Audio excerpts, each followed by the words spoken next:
Good morning. নমস্কার, আমি Mampi. Homemaker মাম্পির আরও একটি নতুন ব্লগে আপনাদের সবাইকে স্বাগত জানাই। আশা রাখছি আপনারা সবাই খুব ভালো আছেন, আমরাও বেশ ভালো আছি।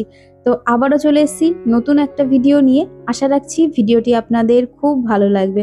আজ হচ্ছে রবিবার আর এখন বাজে সকাল 9টা। এখন থেকেই আপনাদেরকে সঙ্গে নিয়ে ভিডিওটি শুরু করলাম। ওদিকে বিজয় এইমাত্র গেল বাজারে আর আমি সোজা চলে এসেছি রান্নাঘরে। আজকে সকালের আর দুপুরের রান্নাটা একেবারেই একসাথে করে নেব, আর সেই কারণে সকাল সকাল রান্নাটাও বসিয়ে দিচ্ছি। আসলে বিজয় বাজার এনে দিয়ে একটু বেরোবে, সেই কারণেই ভাবলাম সকাল সকাল একেবারে রান্নাটা করে নিই, তাহলে ও খেয়ে তারপরে বেরোতে পারবে। আর আজকে যেহেতু রবিবারের দিনটা সকালবেলায় ঘুম থেকে ওঠার অতটা তাড়া রাখি না, যেহেতু বাবুর পড়া কোনো কিছুই থাকে না, স্কুলও থাকে না, সেই কারণেই। তো সকালে উঠে চা খেয়ে ঘরদুয়োর গুছিয়ে সবকিছু পরিষ্কার করে তারপরেই এসেছি রান্নাঘরে। মাঝে দুটো দিন আমাদের এখানে বেশ বৃষ্টি হয়েছিল, ওয়েদারটাও ভালো ছিল। আবারও আগের মতো গরম পড়া শুরু হয়েছে, আর এই গরমের মধ্যে সকাল সকাল রান্নাটা করে নিলে বেশ ভালোই হয়। সেই কারণেই ভেবেছি সকালবেলায় আলাদা করে আর কোনো ব্রেকফাস্ট তৈরি করব না, সকালের আর দুপুরের একেবারেই রান্না করে নেব। আর এমনিতেও বিজয় খেয়ে বেরোবে, সেই কারণে ভাবলাম ভাত তরকারি মাছ যা করার একেবারেই করে নেব। বিজয় গিয়েছে বাজারে, দেখা যাক বিজয় বাজার থেকে কি নিয়ে আসে।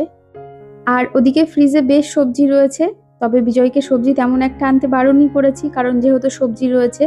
ফ্রিজে ছিল উচ্ছে আর কুমড়ো, আর ভেবেইছিলাম যে উচ্ছে আর কুমড়ো দিয়ে বটি খাবো, অনেক দিন খাওয়া হয় না। আর এইটা খেতে খুব ভালো লাগে, বিশেষ করে গরম ভাতে গরম গরম তো খুবই ভালো লাগে খেতে। অনেক দিন আগে আমাকে অলিভা দেওয়ার বোন কমেন্ট করেছিল কুমড়োর কি রেসিপি হয় আমাকে জানিও।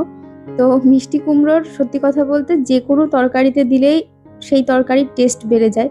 আমার তো মনে হয় যে কোনো পাঁচমিশালি তরকারি, লাবড়া বা আরও বিভিন্ন সবজির মধ্যে মিষ্টি কুমড়ো ছাড়া পুরোপুরি অসম্পূর্ণ। মিষ্টি কুমড়ো যে কোনো তরকারিতে পড়লেই খেতে ভালো হয়ে যায়। তুমি এইভাবে উচ্ছে দিয়ে মিষ্টি কুমড়োর বটিও করে খেতে পারো, খুব ভালো লাগে খেতে। আসলে উচ্ছেটা যেহেতু তেতো হয়, তো সেই কারণে মিষ্টি কুমড়ো দিয়ে রান্না করলে পুরো টেস্টটা ব্যালেন্স হয়ে যায়, কারণ মিষ্টি কুমড়োটা যেহেতু একটু মিষ্টি থাকে, খুব ভালো লাগে খেতে। আসলে এখনকার সময় দেখবেন প্রত্যেকটা বাড়িতে আর কিছু হোক আর না হোক মাছ মাংসটা খুবই কমন। মানুষ সেটা রান্না করতে খেতে ভীষণ পছন্দ করে, যে কারণে এখনকার সময় সেই পুরোনো দিনের কিছু সবজি তরকারি খাওয়া আমরা ভুলেই গেছি। আগেকার দিনে দেখবেন প্রত্যেকটা বাড়িতেই মাছ মাংস হোক বা না হোক কিছু তরি তরকারি এমন থাকতো, যেগুলো আমাদের বাঙালিদের ঐতিহ্য বলা চলে। সেইগুলো ছাড়া আমাদের পাতটাই অসম্পূর্ণ থাকতো। তবে এখনকার সময়ে সেই তরকারিগুলো তো খাওয়াই হয় না। যেরকম এই উচ্ছে কুমড়োর বটিটা, এটা অনেক পুরোনো দিনের একটা রান্না, তবে খুব কম মানুষই খায়। এর পাশাপাশি আরো অনেক কিছু রয়েছে যেগুলো আর কি সচরাচর আমরা করিই না। আসলে সত্যি কথা বলতে সবজি টবজি রান্না করতে গেলে একটু সময়ের বিষয়, আর মাছ মাংসটা দেখবেন চট করে হয়েও যায়। সেই কারণেই হয়তো পুরোনো দিনের সেই রান্নাগুলোকে আমরা ভুলেই যাচ্ছি এখন। যাই হোক, ওদিকে কথা বলতে বলতে উচ্ছে আর কুমড়োটাকে কেটে নিয়েছি, ধুয়ে কেটেছি। আর এদিকে এই যে প্রথমে কালো জিরে ফোড়নে দিয়েছি, তার সঙ্গে একটা শুকনো লঙ্কা দিয়েছি। আর এই যে উচ্ছে কুমড়ো আর দুটো কাঁচা লঙ্কা ফেলে রেখেছিলাম, সবকিছু একবারে দিয়ে দিয়েছি। লবণ হলুদ দিয়ে খুব সুন্দর করে যতক্ষণ না একদম নরম হয়ে আসছে ততক্ষণ রান্না করে নেব।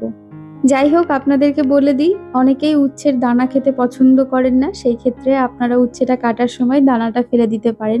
তবে আমার কাছে বেশ ভালোই লাগে।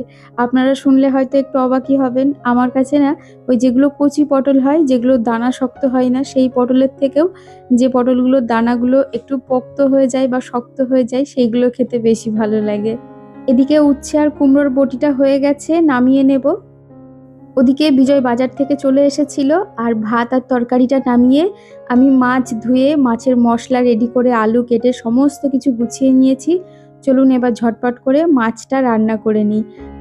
আজকে বাজারে নাকি বেশ বড় সাইজের বোয়াল মাছ উঠেছিল, তো সেখান থেকেই বেশ খানিকটা বিজয় বোয়াল মাছ নিয়ে এসেছে।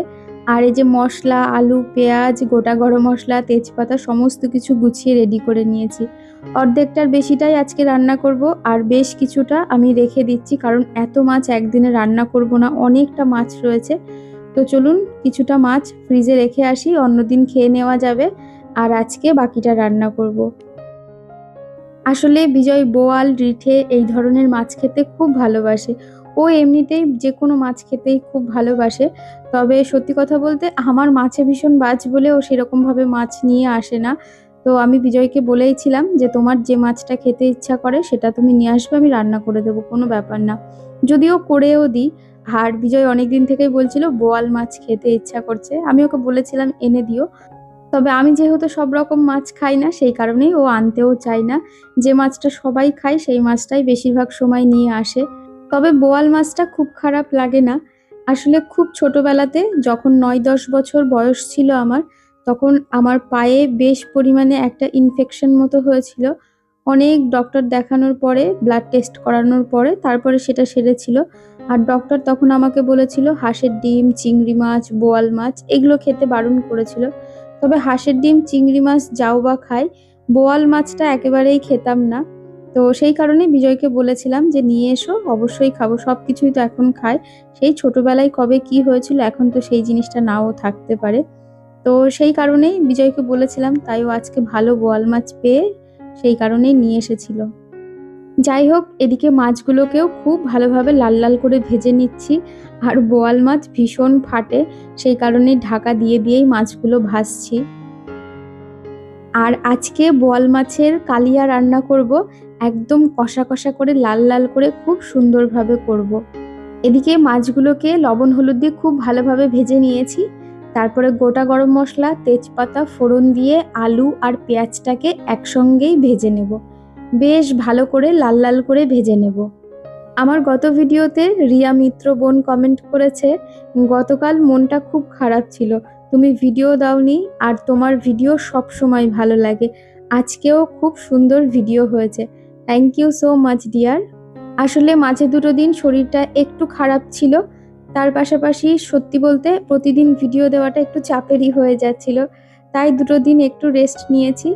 তবে খুব তাড়াতাড়ি আবার আগের মতো প্রতিদিন ভিডিও দেওয়ার চেষ্টা করব। যাই হোক, এইভাবেই পাশে থেকে ভালোবাসা দিয়ে যেও। আমার অনেক ভালোবাসা নিও। খুব ভালো থেকো। ওদিকে আলু আর পেঁয়াজটাকে খুব ভালো করে ভেজে নিয়েছিলাম। তারপরে যে বেসিক মশলাটা হয়, ধনে, জিরে, আদা, লঙ্কা, রসুন, টমেটো সমস্ত কিছু দিয়ে একটা পেস্ট বানিয়ে রেখেছিলাম। তো সেটা দিয়েই মশলাটাকে লবণ হলুদ দিয়ে খুব সুন্দরভাবে কষিয়ে নিচ্ছি। মশলার থেকে যতক্ষণ না তেল ছেড়ে দেবে ততক্ষণ ভালোভাবে কষিয়ে নিতে হবে। তারপরেই আমি এর মধ্যে পরিমাপ মতো জল দেব। আর আমার গত ভিডিওতে পৃথা কমেন্ট করেছে, "তোমার ডেইলি ভিডিও দেখে সেরে তোমার পুরনো ভিডিওগুলোও দেখি, খুব ভালো লাগে। From Tripura, Agartala." Thank you so much dear. এইভাবেই পাশে থেকে ভালোবাসা দিয়ে যেও। আমার তরফ থেকেও অনেক ভালোবাসা নিও। খুব ভালো থেকো। আর আমার গত ভিডিওতে মিনতি রয় বোন কমেন্ট করেছে, "দিদিভাই তোমার ভিডিও আমার খুব ভালো লাগে। তোমার রান্না ও চা খুব ভালো লাগে। Thank you dear." আর আমার গত ভিডিওতে সোনালী মণ্ডল দিদিভাই কমেন্ট করেছে, "আমিও পুরনো ভিডিও দেখি। Thank you so much dear." Aditi Roy comment করেছে, "নাইস ভিডিও, থ্যাংক ইউ।" আর আমার গত ভিডিওতে ফিউশন অফ টুম্পা অ্যাকাউন্ট থেকে বোন কমেন্ট করেছে, "সত্যিই গো, ভাবি আমিও যে চা খাওয়া ছেড়ে দেব। তবে ওই যে চা যেন বারবার মনে করিয়ে দেয় তুই আমাকে এখনো পর্যন্ত খাসনি। এই জন্যই তোর এত ঘুম পাচ্ছে, তুই কোনো এনার্জি পাচ্ছিস না। তোমার সঙ্গে আমার এই বিষয়ে ভীষণ মিল আছে, যে চা সারাদিনের দুবার অন্তত লাগবেই, বিশেষ করে দুধ চা।" একদমই তাই গো, চা না খেলে দিন কাটতেই চায় না, অন্তত সকাল আর সন্ধ্যা চা তো লাগবেই। চা একেবারে আমার কাছে তো এনার্জি ড্রিঙ্কের কাজ করে, মানে চা খেলেই আমি ফুল এনার্জিতে সব কাজ করতে পারবো, না হলে ওই মাথা ধরে থাকবে, ঝিমঝিম লাগবে। যাই হোক, এদিকে মাছের ঝোলও রান্না হয়ে গেছে আর এদিকে সোজা চলে এসেছি সকালের জন্য ৩ জনার ৩টে ডিম সেদ্ধ বসিয়ে দিতে। আর ডিমটা সেদ্ধ বসিয়েছি আগারোর যে এগ বয়লার অ্যান্ড পোচার রয়েছে এর মধ্যে। ভীষণ চটজলদি এর মধ্যে ডিম সেদ্ধ হয়ে যায় আর একদম পারফেক্টভাবে ডিমগুলো সেদ্ধ হয়, মানে ফেটে যায় না, কোনো কিছু বেরিয়ে আসে না আর ভীষণ চটজলদি হয়েও যায়। আর এর মধ্যে শুধু ডিম সেদ্ধ না, তার পাশাপাশি যেকোনো কিছু স্টিম করা যাবে, মোমো, ভেজিটেবল সমস্ত কিছু তৈরি করা যায় এই আগারোর এগ বয়লার অ্যান্ড পোচারের মধ্যে। এই প্রোডাক্টটি আপনারা যদি বাই করতে চান আমার ডিসক্রিপশনে লিংক দেওয়া থাকবে, আপনারা চাইলে ওখান থেকে বাই করতে পারেন। যাই হোক, ওদিকে রান্না হয়ে গেছে, খাবারগুলোকে সব টেবিলের ওপর রেখে এসেছি। আর এই যে রান্নাঘরটাকে ডিশ লিকুইড দিয়ে খুব সুন্দরভাবে পরিষ্কার করে নিচ্ছি। আর এটা তো রান্নার পরের প্রত্যেক দিনকার আমার কাজ। রান্নার পরে প্রত্যেকদিন এইভাবে রান্নাঘরটাকে আমি পরিষ্কার করে নিই। এতে আমার রান্নাঘর একদম তেল চিটচিটে থাকে না, তার পাশাপাশি একদম কোনো রকম স্মেল থাকে না। দেখবেন রান্নাঘরে যেহেতু মাছ মাংস রান্না হয় তো একটা স্মেল থাকে, সেই কারণে ডিটারজেন্ট বা ডিশ লিকুইড দিয়ে যদি রান্নাঘরটাকে খুব ভালো করে পরিষ্কার করা যায়, ওয়াল যে কেবিনেটগুলো রয়েছে সেগুলোকেও যদি খুব সুন্দরভাবে মুছে নেওয়া যায় পরিষ্কার কাপড় দিয়ে, দেখবেন পরিষ্কার তো ভীষণ থাকে, কোনো রকম তেল চিটচিটাও থাকে না, তার পাশাপাশি কোনো রকম রান্নাঘর দিয়ে ব্যাড স্মেল থাকবে না। আর এটা করতে খুব একটা সময় লাগেও না, রান্নার পরে 10-15 মিনিট হাতে সময় নিয়ে এইভাবে পরিষ্কার করে নিলেই রান্নাঘরটা একদম ঝকঝকে তকতকে থাকে। যাই হোক, ওদিকে রান্না টান্না সমস্ত কিছু কমপ্লিট হয়ে গেছে। এখন ওই বেলা 11টা মতো বাজে। বিজয়ের ভাতটা বেড়ে দিয়েছি, তো খেয়ে বেরোবে। আর এই যে আজকের মাছের ঝোলের ফাইনাল লুক, মাছের ঝোল তো বলবো না, এটা হচ্ছে বোয়াল মাছের কালিয়া করেছি। দুর্দান্ত খেতে হয়েছিল, এক কথায় অসাধারণ, এত ভালো খেতে হয়েছিল আজকের রান্নাটা। বিজয় তো প্রশংসায় পঞ্চমুখ, এমনিতেই ওর ভীষণ পছন্দের একটা মাছ, আর তার পাশাপাশি রান্নাটাও ভীষণ ভালো হয়েছিল খেতে। তো এই হচ্ছে আজকে সিম্পল মেনু, কুমড়ো উচ্ছের বটি, তার পাশাপাশি বোয়াল মাছের কালিয়া। তো চলুন এরই সাথে আজকের ভিডিওটা এখানেই শেষ করব। ভিডিওটা আর বেশি বড় করব না। আর আজকের ভিডিওটা আপনাদের কেমন লাগলো অবশ্যই কমেন্ট করে জানাবেন, ভালো লাগলে একটি লাইক করবেন। আবারও দেখাবে নতুন একটা ভিডিও নিয়ে, ততক্ষণ সুস্থ থাকবেন, ভালো থাকবেন, টাটা।